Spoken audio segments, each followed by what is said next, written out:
Oke teman-teman, kali ini saya sedang berada di Custom Room Nusantara Project versi 4.3 Saint and Dan unofficial Android 12L di Redmi Note 5 Pro oleh Zakima. Oke, seperti biasa kita akan coba review ada apa saja di Custom Room ini. Seperti biasa, ini adalah Custom Room Nusantara Project, namun belum yang official ya. Ini masih yang versi unofficial by Zakima. Kita akan coba review seperti biasa di setting, tampilan khas Nusantara Project, Android phone dan customisasi Nusantaranya disimpan di bagian atas, dan ada sedikit option network and internet dan baterai tampilan seperti ini ya, ditambah option lainnya. Oke, kita coba cek dulu di about phone, kemudian di Android version. Kalian bisa lihat di sini version 4.3 Saint and Dan unofficial ya. Maintainernya Zakima. Kemudian di sini Android 12 menggunakan kernel extended ya, yang versi non overclock. Kemudian kita coba cek di Nusantara Wing. Seperti biasa, ini tampilan customisasi di Nusantara Project. Ada game space, themes, notifikasi, dan miscellaneous di bagian sistem. Lalu di bagian lock screen-nya ada lock screen item dan fingerprint wave. Di bagian status bar ada baterai, clock, icon manager, quick setting, dan traffic indicator. Dan yang terakhir di hardware ada button dan navigasi. Seperti biasa, kita coba cek di bagian game space. Ini untuk mode game ya, kalian bisa tambahkan game di sini apabila kalian ada game. Nanti kita akan coba game PUBG Mobile ya, seperti biasa. Setelah itu kita cek themes. Ini ada pengaturan font, icon, save, dan font. Kemudian hover style, monet engine, dan black theme. Ini ada beberapa option font ya. Kemudian ini icon effect seperti ini, icon effect. Kemudian icon save, dan navbarnya ada option navbar ya, tampilan navbar. Nanti kita akan coba. Kemudian monet engine seperti biasa, kalian bisa use custom color, use linear likeness, dan yang lainnya. Dan ini untuk black time ya, for black background color. Oke, lalu kita cek notifikasi. Di sini ada pengaktifan notifikasi count ya, jumlah notifikasi, kemudian blink flashlight incoming call. Oke, kita coba cek di bagian miscellaneous. Di sini ada screenshot sound, kemudian screen of animation. Di sini ada fitur unlimited Google Photo Storage, hanya satu saja. Kemudian swipe to screenshot dengan 3 jari. Ini untuk mode screenshot. Double tap to sleep, double tap to unlock screen to sleep.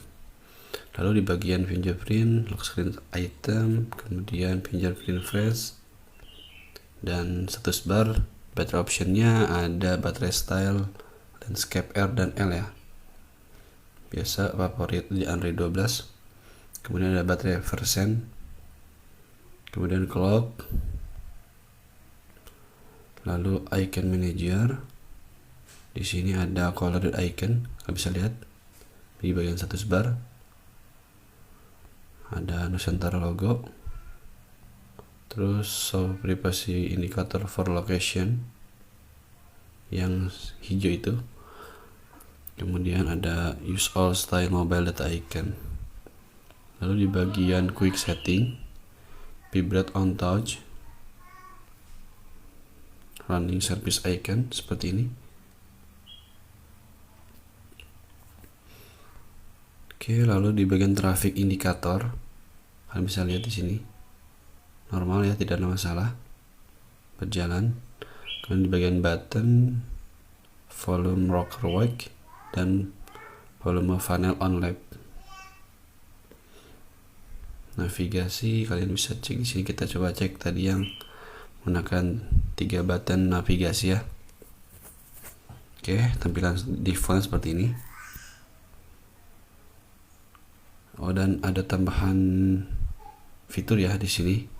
Apabila back ditekan akan actionnya apa, kemudian double tap apa, seperti di fitur Android 10 ya.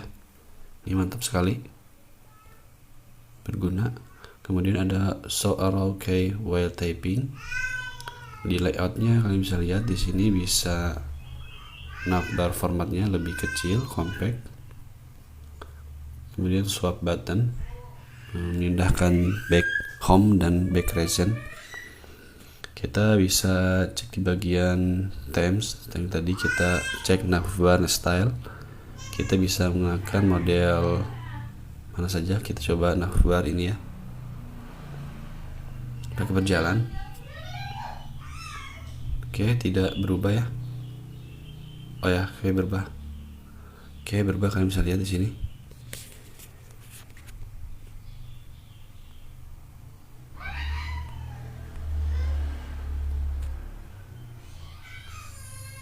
Oke, kalian bisa lihat.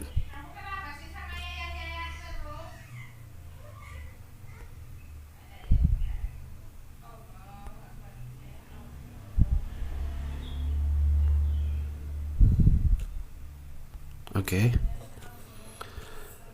Lalu kita coba cek di bagian storage. Sistemnya memakan berapa giga ya? 10 giga. Lalu di bagian sound kita cek juga. Ada ringtone vibration pattern, model vibrationnya. Ini tandanya karena menggunakan keytie haptic. Kemudian di bagian display standar. Kemudian di security kita bisa lihat di sini face unlock dan fingerprint aman ya, tidak masalah. Kemudian ada aplikasi pengunci aplikasi. Oke. Di bagian developer option kalian bisa lihat free RAM nya 1,2 ya, lumayan. Kita lihat notifikasi tersebarnya sama ya. Oke, ini quick settingnya. Lalu di sini kameranya menggunakan kamera apa ini ya? Nanti kita akan coba cek. Oke, di sini kita bisa lihat standar kameranya.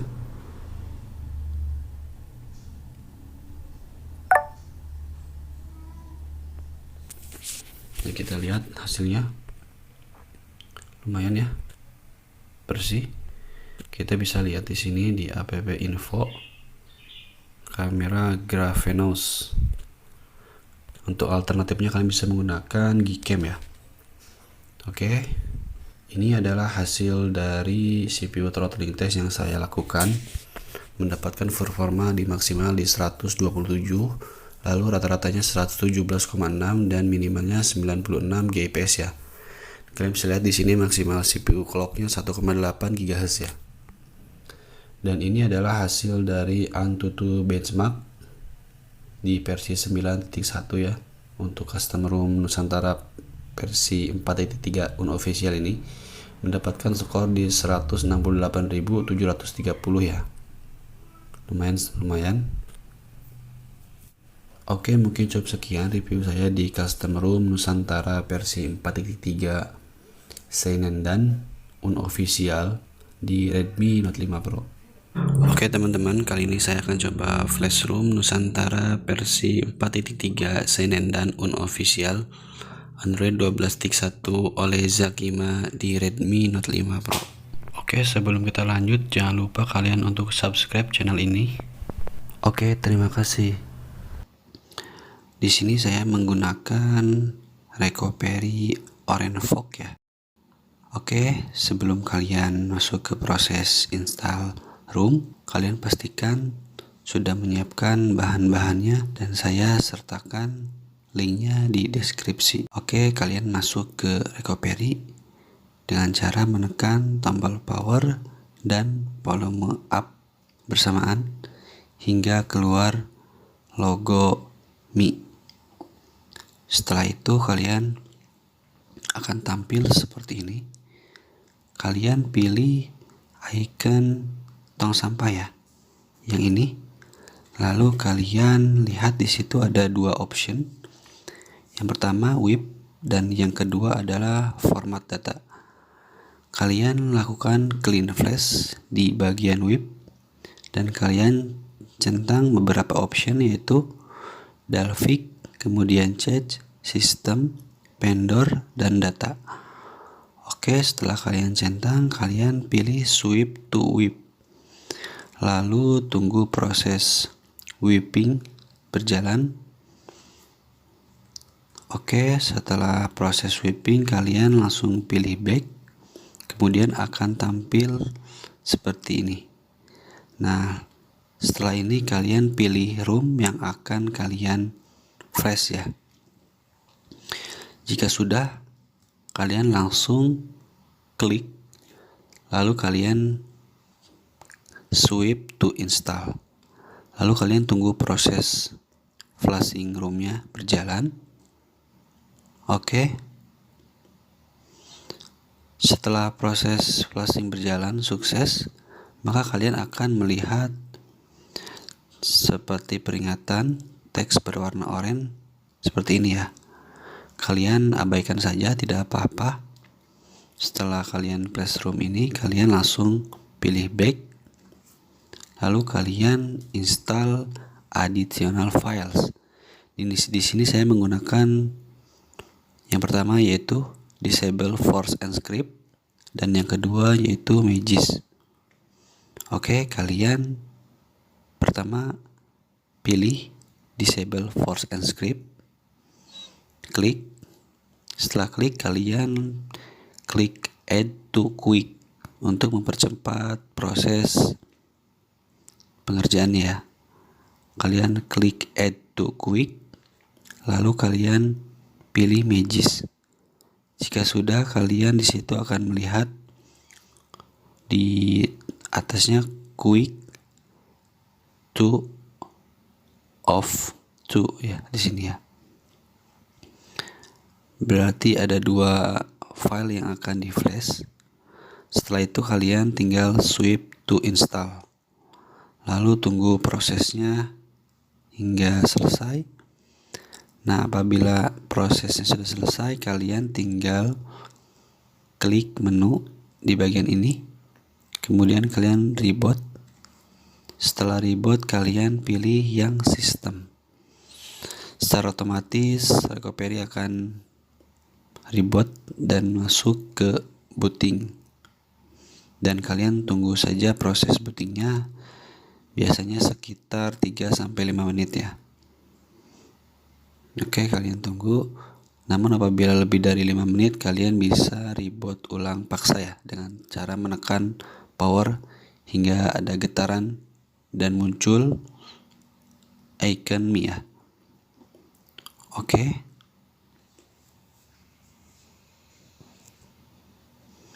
Sebelum kalian masuk ke home screen, pada saat booting kalian akan melewati dulu Android setup.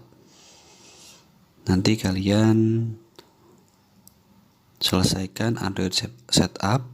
Setelah itu secara otomatis kalian akan diarahkan ke home screen.